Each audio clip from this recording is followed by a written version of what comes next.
So, hi everyone, my name is Shazia Khan, and today's session is the final session for the personal and professional development in health and social care sector. And the session we've got today is to discuss the assignment discussion session. So we're going to look at what the expectation for you is to in regards to doing the assignment. But before we go into doing the assignment, I want to give you a brief outline of the learning outcomes that we've gone through. So we've done 4 learning outcomes. So I want to just go through each one quite quickly in regards to what we've done, but also again, like Raman said, the recordings will be available for you, okay? So we did the first learning outcome, which was to understand career and progression opportunities in health and social care. And we looked at identifying different careers within the health and social care. Can anyone give me some ideas of different careers that we have within the health and social care? Social worker. Social worker, good. What else? Nurse. Nurses, yeah. Medical practitioner. Practitioner, yeah. Occupational therapist. Olu, anything? Do you have healthcare assistants? Do you have people that work in different parts of the organisation? Things like canteen, maintenance. So you've got different types of people that work in different areas. We also, in Learning Outcome 1, looked at different roles and responsibility. We looked at the importance of personal development, how it's so important to develop a person's capability and potential. And look at maintaining, personal development and professional development, so what the difference is. Then we looked at elements of CPD. We went on to look at reflective practice, why it's so important to reflect on, self-assess, reflect on yourself, and make yourself, try to improve your assessments and try to learn more new developments. We then went on to look at different careers, and we looked at direct care roles, which could be things like activity workers, care workers, personal assistants, rehabilitation worker. We went on to look at management roles as well, so managers, supervisors, team leaders. We then went on to look at other social care support, and that could be social care prescribers, employment advisors, trainers or assessors. We went on to look at regulated professional roles, like Jess said, social worker, nurse, counsellor as well. Ancillary roles, which I mentioned, cook, kitchen assistant, drivers, transport. We then went on to look at explaining progression routes within each one. So what experience and qualifications do they need to progress to get further, whether they need a level 4, level 5. We looked at the fact that, for social workers, they need to be registered as well. Even though they'd have a social work qualification, they still need to be registered with Healthcare Professions Council. We then went on to look at the element of a nurse, and you need to be registered with the Nursing or the Midwifery Council and hold a degree in nursing. We then went on to look at the knowledge required for specific roles. So can anyone give me an idea of anything that, if you're doing a specific role within the health and social care profession, what do you need as a skill? What kind of skills do you think you need? Compassion, commitment. Compassion. Why do you think compassion is so important, Islamia? So, you will get to meet different kinds of people with different backgrounds of, probably the kind of treatment they are getting. Yeah. You need to be there for them. Yeah. You need to be empathetic, don't you? Yes, you need to be empathetic with them, not sympathize. Yes, and also, like for you, Islamia, you mentioned something earlier which was quite interesting, that you've done nights. Do you need to be flexible in your shifts? Exactly. Yeah, sure. Yes, you need to be flexible. Exactly. You need to sleep during the day and work at night. Mm-hmm. You need to be a team player. Pen What player, about if you're talking to people? What do you need? Communication skills. communication skills. Excellent. Communication skills. Why is that so important, Olu? Because at every stage of you delivering your services to the service provider, Yeah. you need to be able to know how to communicate in order to meet their needs. Yes. What about time management? Do you think that's important? Yes, time management is very important, and the leadership skills also. Yes. Leadership, time management, these kind of skills are really important when it comes to it. What about having a positive attitude? Do you think that helps? Yes. Also, other skills could be things like active listening skills. Why is listening skills important? Active listening skills is important so that you're able to get a required feedback in order to provide solution to their problem. Yes. You need to be listening. If it's patients, like Islamia said, you don't need to be too involved, but if it's patients that just want to talk, just if they're going through something, or if it's a family member that just wants to talk. So, you need to make sure that you're able to listen to them rather than, roll your eyes and say, oh my God, I have to do this again. You have to have good listening skills. Again, another one which is dealing with challenging behavior. Now, can anyone give me a scenario where you deal with challenging behavior within your health and social care profession?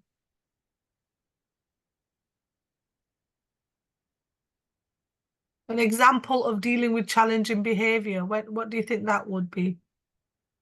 Dealing with challenging behaviors, maybe you have a resident that is having the disability Yes. in terms of speech. So you really need to know how you're able to communicate effectively, and to also know when to talk, how to Yes. communicate, and so that Yeah. you can able to meet their need. Yes, it's so important being able to communicate with that person, but having that ability to listen to someone who's quite challenging. Sometimes it might be someone who's got dementia but keeps forgetting everything, or sometimes it might be someone that's got mental health issues, like you said, Olu. It's very difficult. And I praise people that work for the health and care, social care profession, because, I have a special needs niece, and I know how my sister goes through dealing with that. And, she has challenging behavior, and sometimes it could be violent, the fact that they may hit you or anything. So you've got to be, in your profession, you've got to be able to deal with, like Olu said, disability, but anyone with challenging behavior. So you've got to be, do you have to be empathetic in that situation as well? Quite, understanding. Yeah, you have to be empathetic and to be Yes. understanding one, because for example, somebody that is having a mental issue sometimes Yes. does not know what he or she is doing. So Yes. be able to really know to empathize with the person and to able Yeah. to meet their need. Yes, because you've got, and the other skill which is really important is patience. You've got to have patience in that profession. I personally think a good skill is to be patient. Sometimes it's difficult, it's very difficult, but Jess, what do you think? Do you think you have to be patient in that situation? Yeah, definitely. Yeah, it's because it's hard sometimes, isn't it, to be patient? Because you might be going round and round in circles and not getting to where you want to get. But being patient sometimes helps the individual as well and calms them down. Yeah, So, when you're looking after someone and you're yeah, not patient with them, it's yeah, going to tell on you as well. You yes, won't it is. enjoy that shift Yeah, because you have to just go along with everything and do it professionally. yeah, Because but that's some why you people, got into they've the got their job, stage. Islam. Yeah, Yeah, exactly. Some people have yeah, got their stages. They've got stages like yeah, if you trigger them, they yeah, don't need to get to that trigger point before you yeah, attend to their needs. yeah. And I always believe, Islamia, that when you get into a profession, and if you've had a passion for that profession, you'll do your job well. Yeah, exactly. Yeah, There will be times where it's difficult, you know, it's not always easy. I know. But it's a challenging job, and you know, I praise everyone that works in that profession, because I know, because my sister goes through it with her daughter. She's got a disability, and it's very, very hard. It's very draining.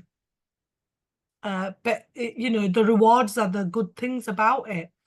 So in learning outcome 1, we went through the professions, different professions within the health and social care, the progression, the different types of skills you need as well in that role as well. Then we went on to learning outcome 2, and that was to understand professional development in health and social care and look at the importance of professional development, why it's so important within the health and social care profession. We also went onto the NHS website and looked at different careers. We then went on to look at the Professional Standards Authority. Why do you think, when we look at professional standards, why do you think that's so important within the health and social care profession? Professional standards. So that Why do everyone we, does a good sorry, job. yes, everyone does a good job. And what do we need to follow? What kind of stuff do we The need to law. follow? The The law. law, standards, codes of practice. We need to follow them. So we looked in learning outcome at the different acts. So the Care Standards Act, Health and Safety Regulations Act, codes of practice, management of health and safety, domiciliary care regulations. So we looked at each of the acts in learning outcome 2, in regards to, you know, looking at the Mental Capacity Act, what it's there for, what the aim of the act is, to protect individuals who will not be, who are not capable of making decisions themselves. Why is it so important to follow codes of practice?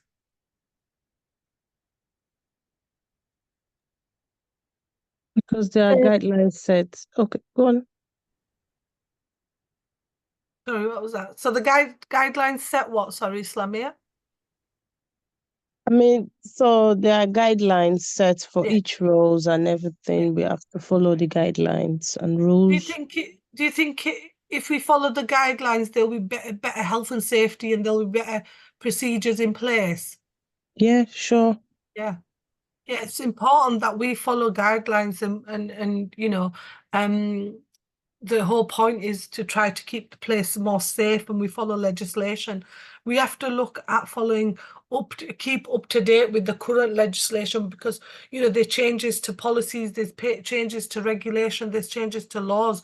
So we need to attend CPD training, our professional development, to make sure that we're up to date. So we need to be reading publications, we need to be distance learning, webinars, mandatory training, things like safeguarding, health and safety. We need to shadow someone, a coach or mentor, say examples of CPD. That was in learning outcome 2. We looked at the benefits of CPD. Why do you think CPD is so important? Why do you think training needs and professional development is important? CPD is very important because it makes you to be up to date on what is in Yeah. vogue in your career of endeavor. Yes. It's really important. It's a healthy, it provides this kind of additional upskill training for you, and make sure that you are, you know, up to date with everything. We looked at what counts as CPD in health and social care settings. So training plays a big part of it, and also training in internal training and external training. We then went on to look at learning outcome 3, which looked at the elements of understanding how reflective practice supports personal and professional development. We looked at the reflective practice and the ability to engage in a process of continuous learning. So that's what reflective practice is, continuous learning. Why do you think continuous learning is a good thing to have?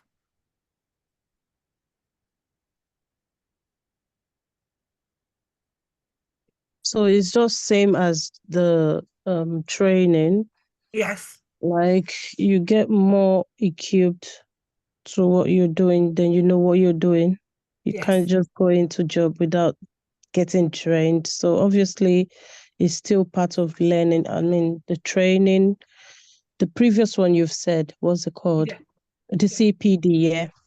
So It's really good to, you know, provide that sort of training as well, isn't it? And, you know, and practice, you know, we also in learning outcome, which was quite interesting, we looked at reflective practice. We looked at the two models. Does anyone remember the two models we looked at? Yeah, Kobe Learning Circle and Owning and Forward Model. Mumford, yeah.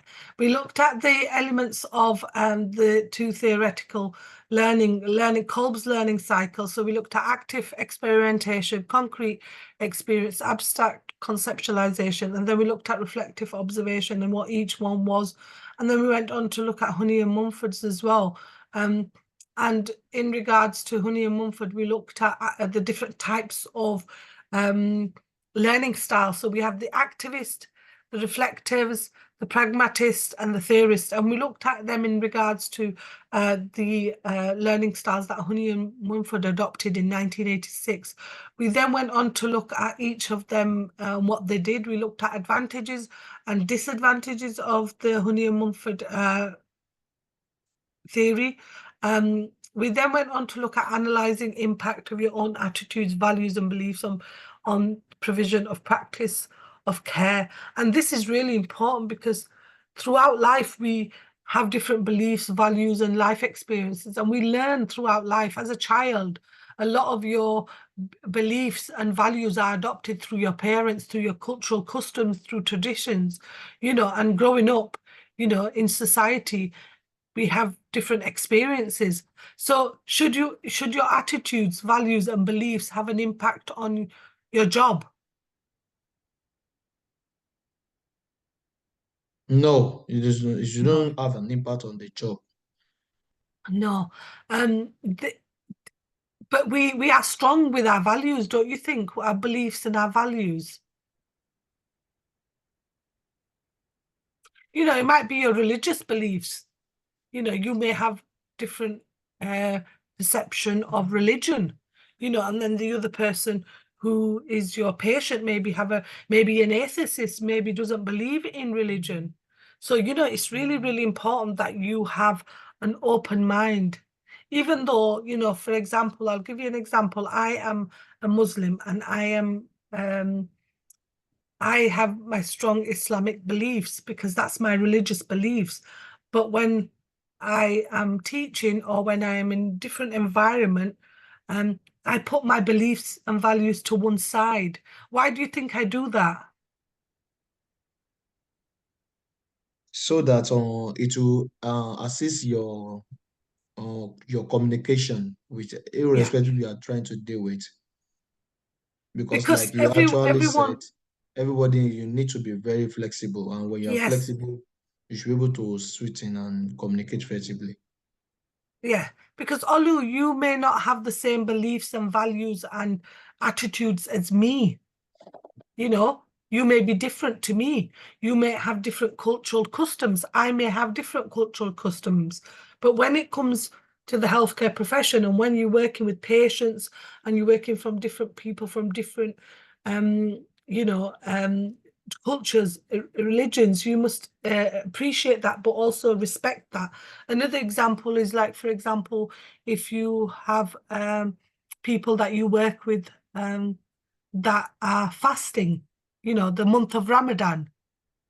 You know, sometimes, you know, it's difficult to understand it, but you should respect people's beliefs. Do you understand what I'm trying to say? So if you have different cultural beliefs, trying to put them aside is sometimes difficult, but it's the best way to do it, especially when working with other people. We also, in Learning Outcome 3, looked at how you would see others, what your culture is, your personal attitude and behavior. So, you know, you might not, like we said, agree with certain behaviors and attitudes, but, you know, everyone has their right to freedom of thought, religion. Everyone have their right to express their religious beliefs. You know, you should be inclusive. You know, you should not have any sort of oppressive behavior towards anyone or any form of abuse.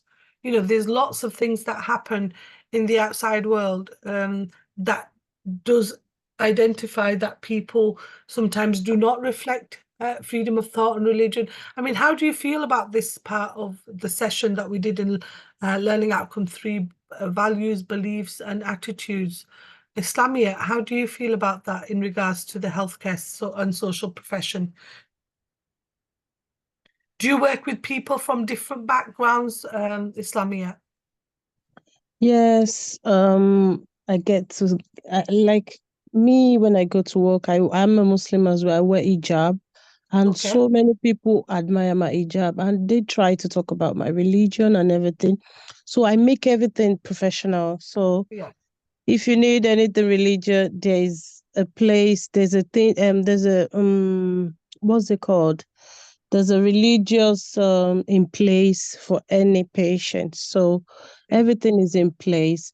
So everything we do is just, it has to be professional. Yeah. I think sometimes you have to put things aside, don't you? And Yeah, you live, yes, you live in a society where there will be some forms of discrimination that will happen. exactly. It's Yeah. natural. Mhm. But you have to put things aside. You have to And avoid being some patients might, when you talk about religion with them, they might maybe you've gone home and forget about what you've said, and then they might say, "Oh, you're trying to impose your religion." Regardless, either Muslim or Yeah. Christian, they try to. Yeah. Probably someone that's got a dementia or something. So Yes. Yes. you just have to be, professional about anything we do. So Yeah. I think, you have to try to be less judgmental or biased towards anyone's perception, because not exactly, all yeah. people, not all Mhm. people are religious, but Yeah, so you're right. there are people that don't have religious views, that are atheists. So you have to respect Mm-hmm. everyone's view. I think you Exactly, just yeah, have to. of course. Mm-hmm. My I think, religion teaches others yes. to respect each other's Sometimes though, religion. sometimes Islamia, and I Mm. don't know if the rest of you, Jesse, Olu, do you think it's sometimes difficult to do that? Because I think it would, in some situations, it would be difficult. It is, to be honest, Yeah, yeah, because you get to meet different people every day. yes, You have to communicate, chat with them, yes, yeah, so you don't just keep quiet when they're talking to you. You just chat with them, and then there are limits to things we say, anyways. yes. But there's also, again, what about people that have got mental health issues? How would you deal with them when it comes to your values and your beliefs? And what if they say something that offends you?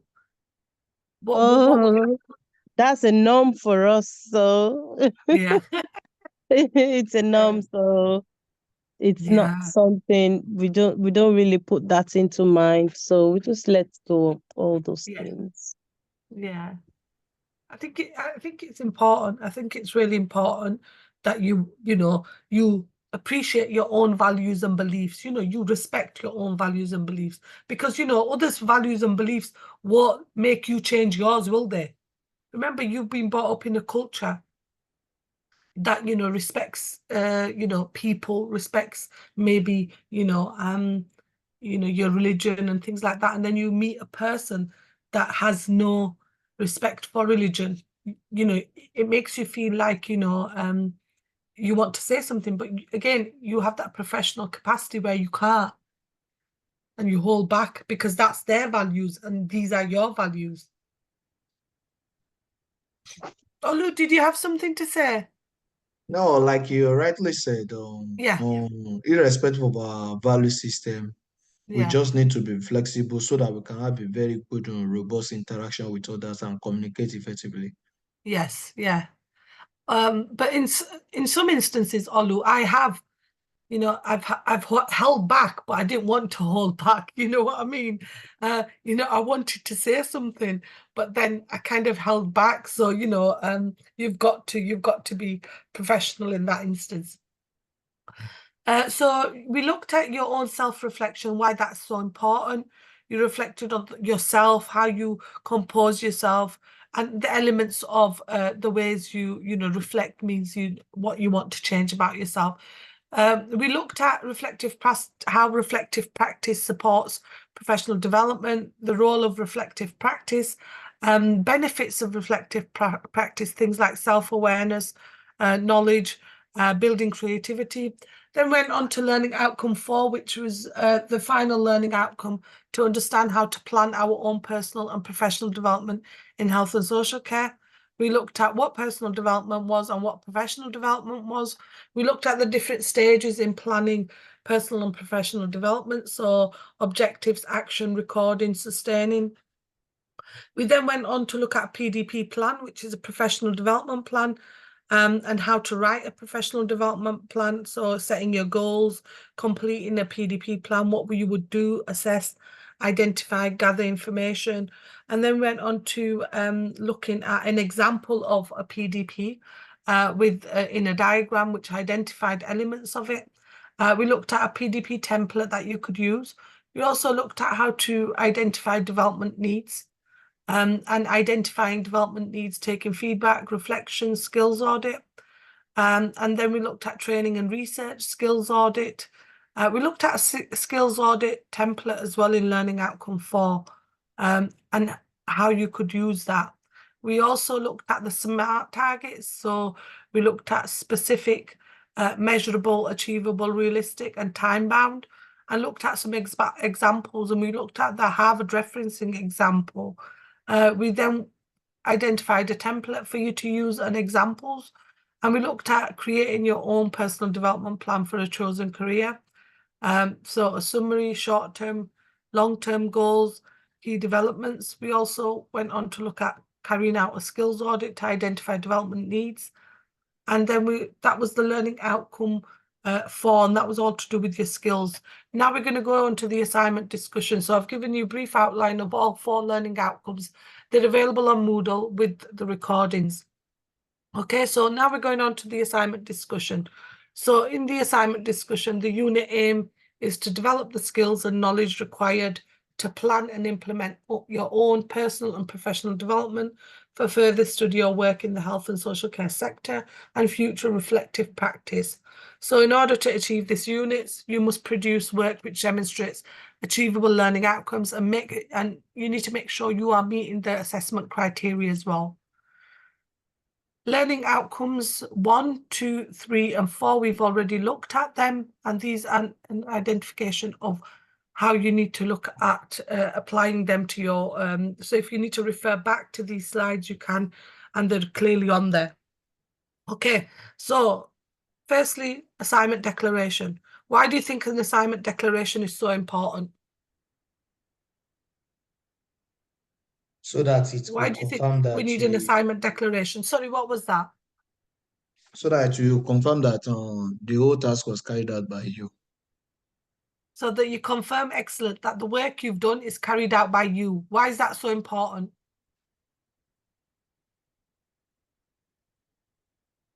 Because otherwise What are you Sorry, what's that? Otherwise it's not your qualification. It's somebody Yes. else's who's done it. Yes. So you need to confirm in this assignment declaration. So this is the first thing you will be doing, that you need to clearly identify you've read and understood any sort of guidance on plagiarism, which we'll go through a little bit more. And I'll keep reiterating how important it is that you do not plagiarize, okay? You need to make sure that you are signing that and saying that you've referenced your work and all your sources have been referenced and you've provided a bibliography. You need to make sure that if you have provided sources such as figures and diagrams, you've identified and referenced them, and you've not made any use of any other students' work. So you haven't plagiarized, you haven't colluded, you haven't copied any work, you know this, and that you need to sign this declaration to say that you are aware of the policies on plagiarism and you certify that all the work that is in your assignment is your work, except where you've referenced stuff and you've used sources. So make sure you are referencing things. And I'll show you a toolbox towards the end on something called Neil's toolbox. And it's really, really good to help you reference if you struggle to reference, okay? So what information needs to go on your assignment? Firstly, you need to include your name.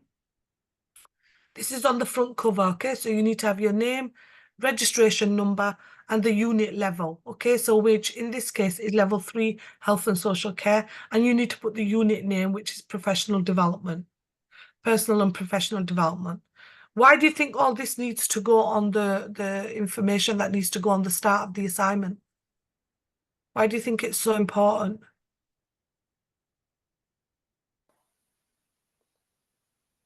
So that to capture your information very well. Yes. So that the marker is able to know whose work it is. So, you know, Jessie, you need to put all these details so that if I'm marking it, I know it's your work. How do I know my registration number?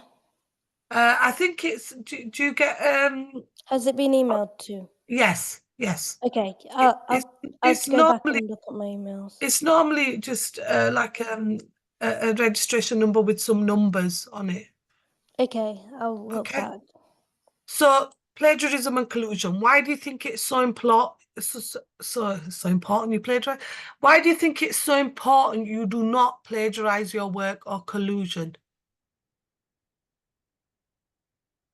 Why do you think it's so important? Because otherwise Would you be it's done not for your work. plagiarism? Yeah, Yes. Would you be breaching the policy on plagiarism? yeah, Yes, you need to make sure you are not picking work out of AI as well. That's a big thing. Okay, people are putting things into AI and taking it out. You need to make sure you are not doing that. That is a form of plagiarism. Plagiarism is presented the thoughts, ideas of another person. They're not your work, is it? So, you know, you can't plagiarize something. Collusion is the work of a student or someone that you've, you know, that you've sat with or copied their work. So you need to be you need to make sure that, you know, this is something that's taken very seriously. And that's why students are recommended to be referred to the academic misconduct policy on Moodle, because, you know, you need to make sure your work is your work and not anyone Sorry, I else's. And if wanted to you ask regarding because what I'm doing is I'm checking the model, so some of the work I'm taking from there and change some of the words and reference as same on the model. I hope you know, that's you would reference that, and we'll go towards that. Is right towards the end, where if you're taking something from the slides, you would reference it as MDT 2002. You know, just an example and when it was done. So you need to put, when you're taking something from UK Varsity slides, you would put yeah. where you're taking it from. That's all, and the year. Okay, that's all you need to do. But you need to make sure you are using other sources as well as just, you know, Moodle and things off the slides. You need to use extra sources to get good marks. Okay. Okay, so at the start of the assignment, you need to include the following. So you need a table of contents. Why do you think it's so important to have a table of contents?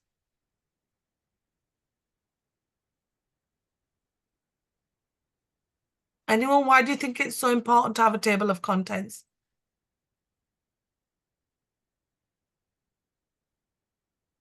I think Jessica? that would help Yeah.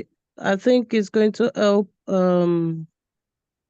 the tutor or someone who is seeing to the assignments. Yes. If someone is marking your Mhm. assignment, you Yeah, know, to be easier they for need them. to know, yeah, they need to know it's your assignment. They need to know that, you know, that it's where things are. So you need to make sure that, you know, your table of contents is right. So You need, should this be on the first page? I yes, mean, okay, yeah. yeah. So you have the title page and then you have a table of contents. Okay. Also, you need the font size needs to be 1.5 double line spacing. Okay, and you need page numbers to be inserted. It's so important because you can't have a table of contents without page numbers. Okay, so you need page numbers inserted. You need to make sure you have an introduction because you are introducing the area. So you need to make sure you have an introduction to what you intend to do. And then you need to make sure that you are putting all the assessment criteria in AC in headings. And I'll show you how that works, okay, when we go through the assignment. General information, The top part of this unit will be delivered at UK Varsity, and it's telling you that handbooks, any sort of virtual learning is on Moodle. Okay, so Sorry. assignment brief. Yeah. On the introduction, what would be the overview of the introduction? Introduction would be just introducing the area, what you intend to do, and what you intend to answer, or it may be an introduction on the first bit of the assignment. I'll show you a sample. There's Okay. samples on Moodle. There's samples on Moodle there for you, but I'm going to show you a sample, not of the assignment. I'm going to show you a sample of another assignment, but it'll give you like a structure, so you understand, yeah? I'll show you a couple of assignments, okay? Okay. So the assignment brief, this is what you need to do. So you are to consider your own potential career in health and social care in your chosen country. You will need to look at career opportunities and professional development and prepare your own personal development plan for your chosen career role. The study skills used, developed and assessed through this assignment are as follows. You need to be critically thinking. You need to be planning and organizing and time management. Research, gathering information, note-taking and summarizing. You need analysis skills. You need written skills, academic skills, referencing, IT skills and reflection skills. So within this assignment brief, there's 3 tasks, okay? And I've done it like this so it's easier for you to understand, okay? Task 1 of 3. So in task 1, okay, you need to further to your research on careers and job roles in the health and social care sector within your chosen country. You need to write an outline of a range of careers and job roles in health and social care. Do you understand that? So what are you saying? Remember, okay, so this is 1.1. This is what you need to do. So when you are doing this, this is your heading. Do you all understand that? Okay, So range when of you are doing careers. the first part of task 1, you need to put that as a heading, write an outline of a range of careers and job roles, and then you need to look at the health and careers website that we looked at. Jess, do you remember looking at that? No, sorry. Yeah. I tried to look at this site. I can't go further after giving me the role I can do. Why? Yeah, I don't know. It's give me the role that, okay, I can do the role. I answer 50 questions. So from there, I can't go further to able to assess many other things. So I answered the question and they gave me a role. It should help you. It should give you, I mean, I think Jess was saying that hers came up with, was it 10 jobs or something? I couldn't Yeah, able it to was loads of jobs. So you need to outline a range of careers and job roles. So, you know, you've done it in your slides as well, haven't you, in Learning Outcome 1? You know, if you go to Learning Outcome 1, Olu, we've done this already. Because, like, for example, when I did it, I tried to screenshot. After answering the question, I said, congratulations. Number 1, good match. Clinical technology, optometrists, and this. But I couldn't go to the next one. So I don't know what happened. I don't know. You're going to have to try it again. Okay. Maybe try it again and do Okay. that. So that's the first part of it. Okay. Okay. So you need to look at a range of jobs and look at them on the NHS website and look at writing about them. Okay. Okay. For the second part, so that's the first part. You need to make sure this is the heading. So this needs to be your heading like this. Okay. Needs to be your heading. And then you write under the heading. Okay. You need to make sure you are not changing the wording of the heading. As the wording says, you need to write it like this. You can't change the wording because it's so important you keep the wording as it is. So sorry, so this write an outline of the range of career will be a subheading because we have task 1. Yes. Task 1 will be like this is a chapter 1. subheading. Yes, this is a subheading. Okay. Okay, all right. So you'll write at the start, you'll write task 1, maybe write all that. Okay. And then you write this is a subheading and write the answer under the subheading. Okay. Okay. Make sure you don't change the subheading. Don't change any wording of the subheading, okay? Okay. It needs to stay like that. Then the second, so this is the first bit. The second, and that would relate to AC 1.1, assessment criteria 1.1, and it's on learning outcome 1.1, okay? The second part of it is to explain progression within a chosen and social care area. So that was 1.2. And that we've done in learning outcome 1. Okay, so you're looking at progression careers. Can anyone give me any examples of the progression careers? And that's another subheading. Okay. Can anyone give me any examples? So this was on, if you go to explaining progression with the chosen health and social care area, it was things of starting on page 12 of learning outcome 1. Okay, and it's 1.2. You look at registered managers, you look at social workers and what their progression is, like the qualifications they need and things like that. Team leader, supervisor, nurse, occupational therapist. So these start at page 12, okay? Okay. So that is the subheading. Then is everyone okay with that? Okay. Any questions, Yeah. anyone? Okay, so then the third part of it is identifying the standards relating to professional development for a range of health and social care roles. And which learning outcome is that then? I'm just going to ask so you've got a better idea then. Which learning outcome is that? Learning outcome 1. No. No, okay. What does it say? Standard Read relating. the Learning question, outcome. Olu. Oh, learning outcome 2, sorry. Excellent, excellent. So because it says learning outcome 2, you look at learning outcome 2 and you look from page 4. And that is looking at identifying the standards relating to professional development in health and social care. Okay, so there's 3 parts to task 1. You need to make sure you are looking at the assessment criteria. This here, okay, where you find the stuff. Okay. Okay, so this is 3 parts. So you'll need 3 subheadings. Yes, Alu? Yes. You need 3 subheadings and you will be writing under all the 3 subheadings. For the 2.1, do you just do one career or multiple careers? It's 2.1. For the identify the standards relating to professional development. Oh no, that one's for a range, sorry. Should quite a bit. I mean, in the identify the standards relating to professional development for a range of health and maybe mention a couple. Yeah. Okay. Yeah.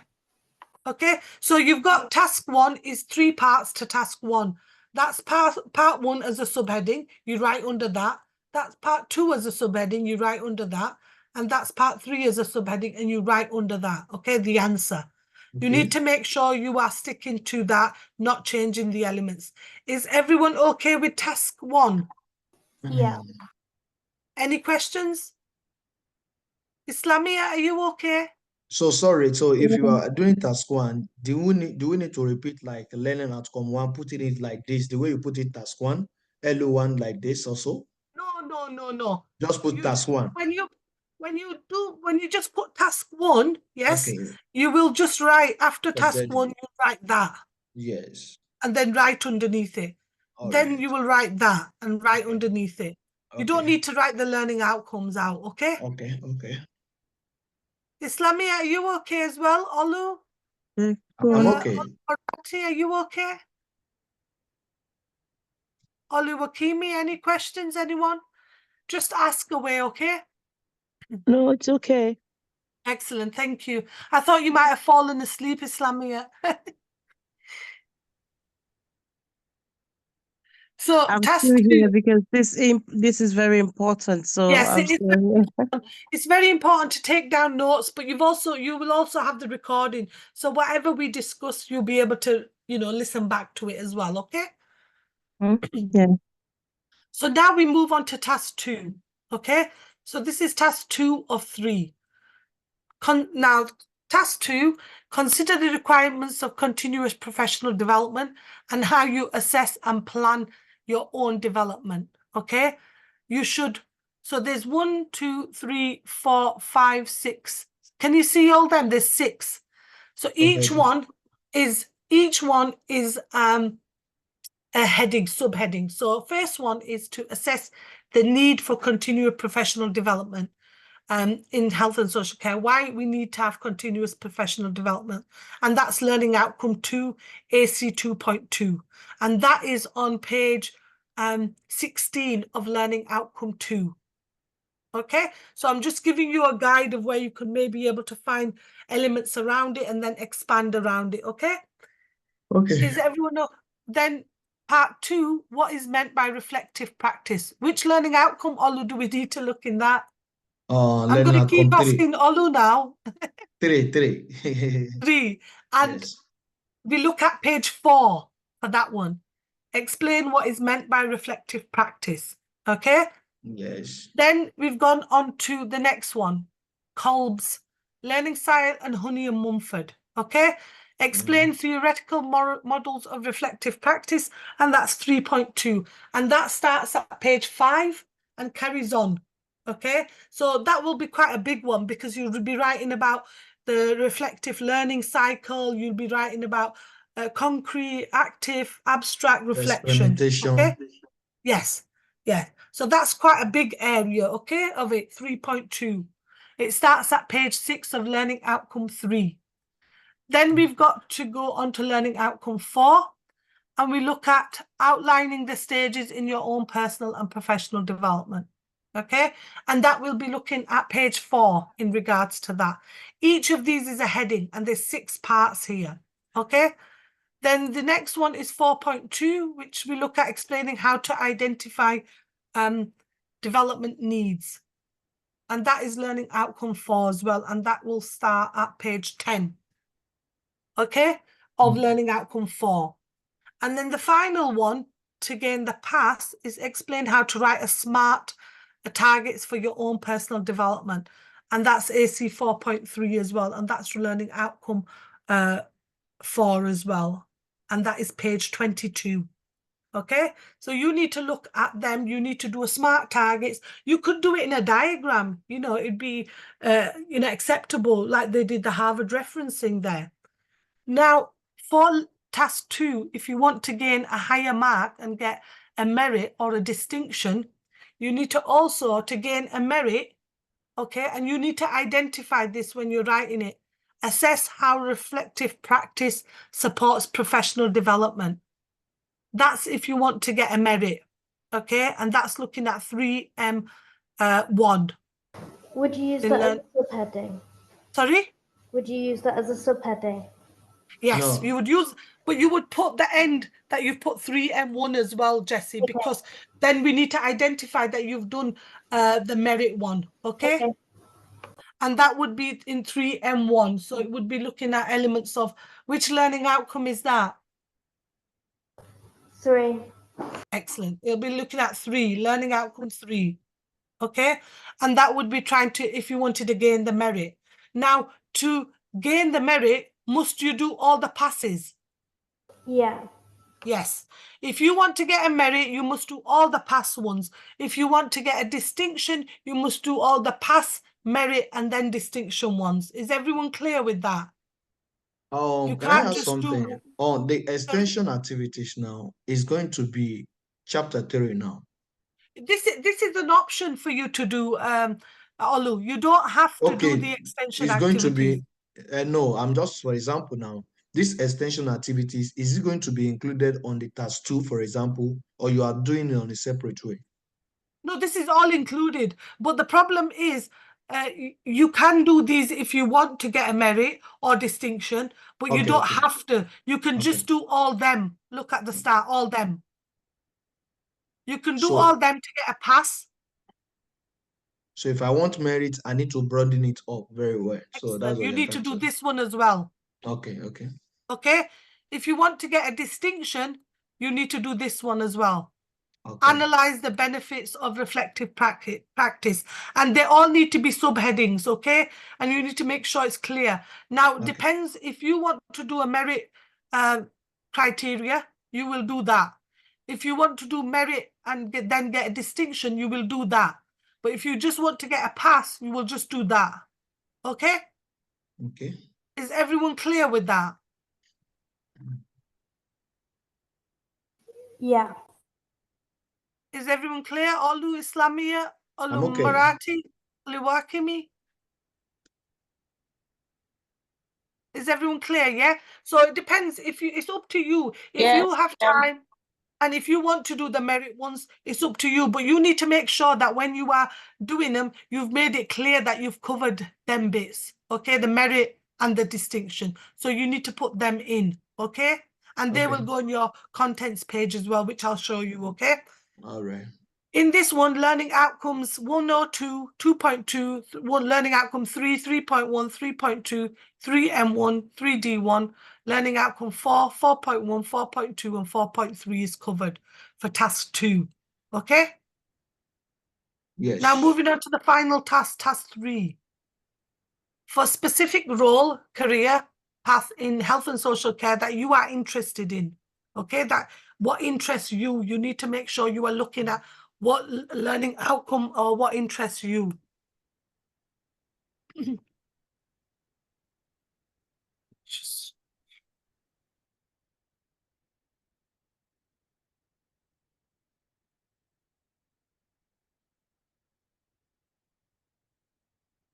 Hi, just 1 minute, everyone. Just 1 minute.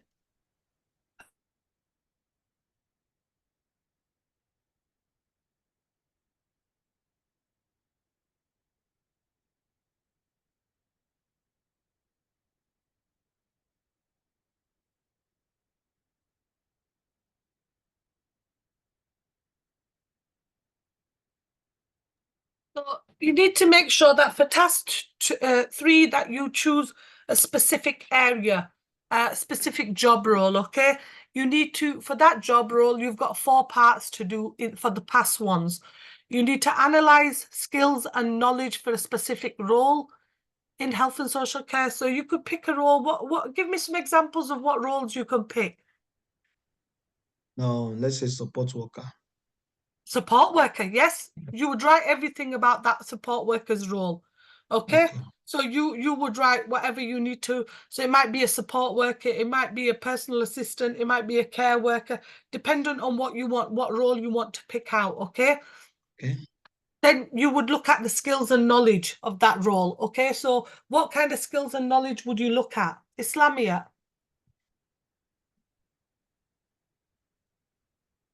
What kind of skills and knowledge would you look at? Communication skills. Communication, excellent. Yes. Yes. Sure. So here it would be page 18 of learning outcome 1, and that would be your heading.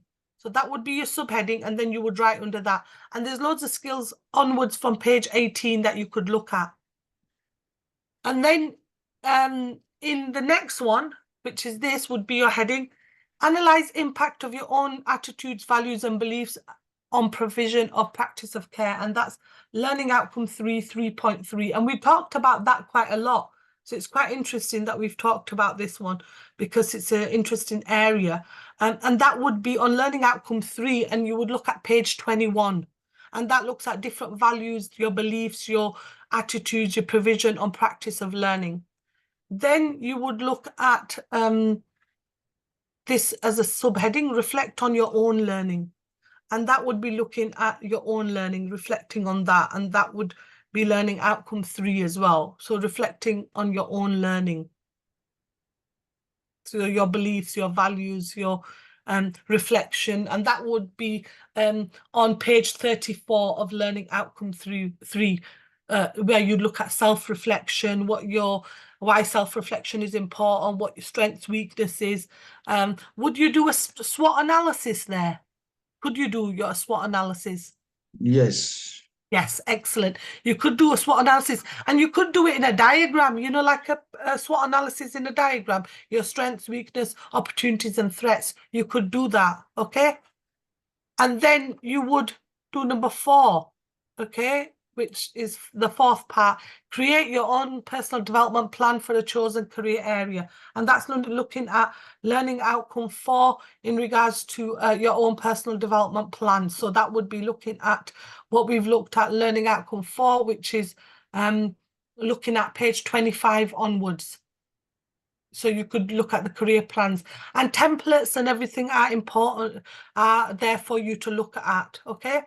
So yeah, extension activities, that's for task 3, okay? So this is all past.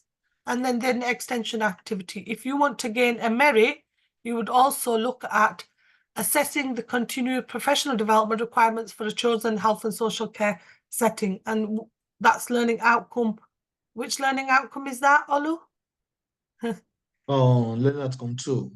Learning outcome 2. Okay, so here you are looking at your own professional, assessing the continuous professional development requirements for a chosen area, and that is looking at learning outcome 2, pages 20 onwards. Okay, so I'm giving you the pages, you know, to help you and support you there. So even, you know, it'll help you and guide you in regards to that. Okay, then also you've got a second part to gain a merit. Carry out a skills audit to identify your development needs. So you need to look at carrying out a skills audit, and that's looking at 4C, 4M1. So that's looking at learning outcome 4 in regards to that. And here you will be looking at pages 29 onwards, okay, on the learning outcome 4. And here you'll be looking at skills development audit, skills audit, okay. So on task 3, you've only got the merit ones to do. On task 2, you've got a distinction one, and on task 1, you've only got the pass ones to do. Okay, depends on what you want to do. You don't have to do the extension activities. It's up to you. You could just stick to the past ones. Okay. Template for AC 2M1. So this is personal development. So this is identifying there's some templates there for you to use. And these are all available on Moodle as well. Okay. Referencing for all 3 of your tasks, you should use a range of academic and reliable sources, and you should use the system that you should be using is Harvard referencing system. That is the one that UK Varsity use. That is the one that most institutions use as well. So that is towards the end, and then you've got an end of assignment. Make sure you do a conclusion and reference list. Okay. Before I go on to that, I'll show you a sample assignment. It's not for this area, but it will give you an idea of what needs to be done. Okay, so it's not for this area, just bear that in mind. So I'll just go on to this. This is an assignment that someone's done previously a while ago that it's a law assignment, but it just gives you an idea of the structure that you could do. Okay, so I'll just share this. Can you see this, everyone? Yeah, can you see this? Can everyone see this now? Yeah. Okay, so this is the front page. So what this person needs to have done is put his name on and put the college number on, okay? And the course. Table of contents. Can you see that? Do you all understand that? Can you see how clear that is? Yeah. It's so clear that anyone reading it would know that you've completed all them tasks and that you've, you know, put. So the tasks that you do in headings like this, so that's an introduction. It's just a basic introduction, 4 or 5 slides, 4 or 5 lines, and that's it. It's just basic. So look, they've done task 1 and they've done that. So what they've done is the same thing is on there. So it correlates with everything. Okay. And then an introduction, then gone on to task 1, then done the headings and then wrote about it. Then the second element of it and wrote about it. And then the third element of it and wrote about it. Is that clear for everyone? Yeah. Just giving you an idea of a structure.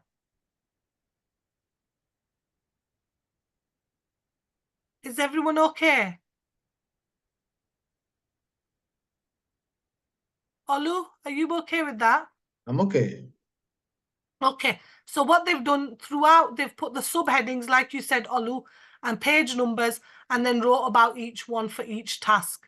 Then they've also, towards the end, they've done a very brief conclusion. Okay, it's a very brief conclusion, and then the reference list. The reference list has all the books, everything they've used, and all the sources.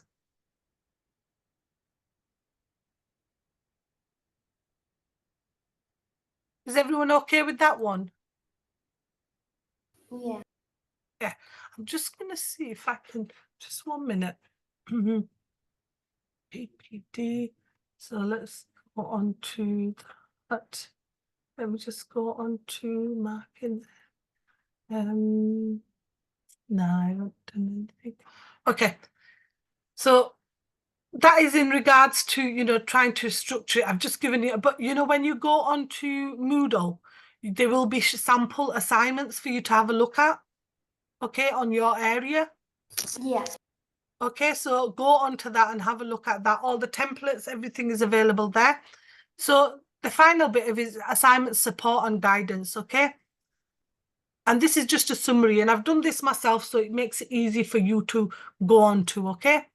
Make sure you are using, you have an introduction and a conclusion, and that's really important in the assignment. Make sure you have that.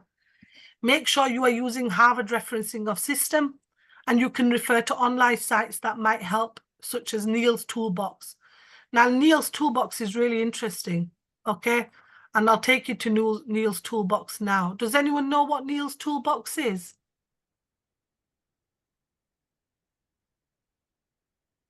Anyone? Has anyone used Neil's Toolbox ever? No? Okay, I'll show you that in a bit, okay? So then you've got to, if you are using diagrams, please make sure you reference them accordingly. Make sure you have a bibliography reference list and it's in alphabetical order. Try to use more examples when explaining certain concepts. For example, when looking at theories. Make sure you are using assessment criteria as a heading. So as we mentioned, look at it as a heading, subheading, and then right under that. You need to be referring to the indicative content and checking the word count. Important points: give proper headings and subheadings. Make sure you document your work and it looks presentable and professional. Number your figures and tables. Follow the numbering on the assignment presentation. Ensure you have at least 12 to 15 referencing, and referencing should be Harvard referencing. You have a 20% tolerance limit on AI, and you have your word limit is 3,500 for all 3 tasks. So make sure it's your tasks are about 1,200 each to make it, because you have a 10% leeway. Remember, there is a grading on this course and on this unit, and it's pass, merit, and distinction. Some useful tips: focus, read the tasks carefully, read what they are expecting you to do. Focus on the tasks and the command verbs. Broadly as guidance, common verbs, do not change any verbs. If it says define, define, assess, assess, compare. Referencing needs to be in Harvard's referencing style. For example, Slack, Johnston, Brandon, in text. So if you're writing something in text, you write the author's name and the year, and then the full thing in the bibliography. In the reference towards the end, it will be as shown. Minimum 3 references. Give proper headings. Make sure, again, presentable, and plagiarism. Make sure you're checking that all the time and referencing your work. And word count is 3,500 plus 10% leeway. So the leeway would be about 350 extra words. Any questions, anyone? No. Again, you need to make sure you are not copying and pasting work, as it is plagiarism and would lead to academic misconduct. Make sure you reference all your sources again. Make sure, which I think is really important, is check your grammar and spelling and punctuality, because that has been an option. That has been an issue when I've been marking assignments. Refer to ebooks and any journals or additional sources, any templates on Moodle. If using UK Varsity slides, then the reference will be as MDT 2020, just an example. Bibliography, it'll be in the bibliography, multiple disciplinary teams, LO1, slide number 2 to 10, UK Varsity, published on 15th of January 2023. Any questions you have, email learnerwork@ukvarsity.co.uk, and submission of the assignment is 2 weeks after the completion of the unit, which is completed now, and it's on learnerwork at ukvarsity.co.uk. Do you want me to show you the learner work? Sorry, do you want me to show you Neil's toolbox? Yes. Okay, I'll show you Neil's. Can we copy and paste if we quote the work? If you what, sorry? If we're quoting the work, can we copy and paste it? What do you mean if you're quoting the Like work? you quote from a website. Yeah, but you need to reference it. Yeah, and reference it. Yeah, if it's a quote, you need to make sure you are referencing that quote. Okay. Yeah, it's important that, and this is, I'll show you the structure of the assignment, how it should look. These are our slides, but the structure of the assignment is on Moodle for you to have a look at, and it is, just 1 minute, it is health and social care assignments. So let me just stop sharing this, and then I'll share with you the, so that is the assignment discussion, but this is how the assignment will look on Moodle. Oh God. I'm sharing the wrong thing now. Stop sharing that again. That's the one. Can you see this time? What's it doing? So can you, I don't know what you can see. It's cancel.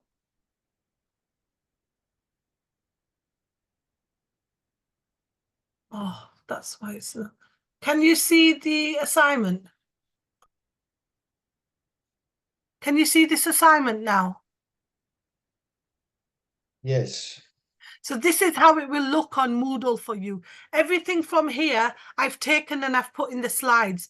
So this is how it should look. Task 1 with the 3 elements, task 2 with the 6 elements there, and then the activity extension activities, and task 3. All of it is there. And this is guidelines for the assessor expectations that you could look at. This is available on Moodle for you, the assignment brief, okay? What I'm going to do now is I'm going to have a look at Neil's toolbox with you, so you've got an idea of how to use Neil's toolbox.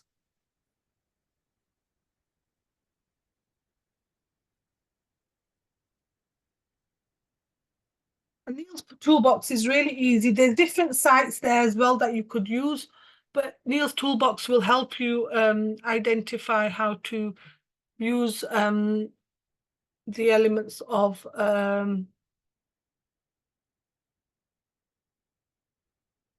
trying to, let me just bring it up. Okay, so now I can share it with you. Can you all see this? It says Neil's toolbox. Yeah. Yeah. So if you go into this and you want to do the system that we use and the style we use is Harvard referencing for all your assignments, level 3, level 4, level 5, level 7. This is the one we use for UK Varsity. Most institutions use that. If you want to reference a book, reference a magazine, reference a newspaper, reference internet, email, it's all there. But we're going to go to reference a book, okay? I'll give you an example of that. Here, book title, let's just put PDP, okay? The author, Smith. Let me just put the surname first, so Smith, E, okay? Publisher, Harper. Publication, London. This is just an example, okay, that I'm giving you. Year of publication, 2023. It's the 8th edition, 7th. And you don't have to put the pages, okay? Then what you do is you generate it. Can you see? It's generated it there.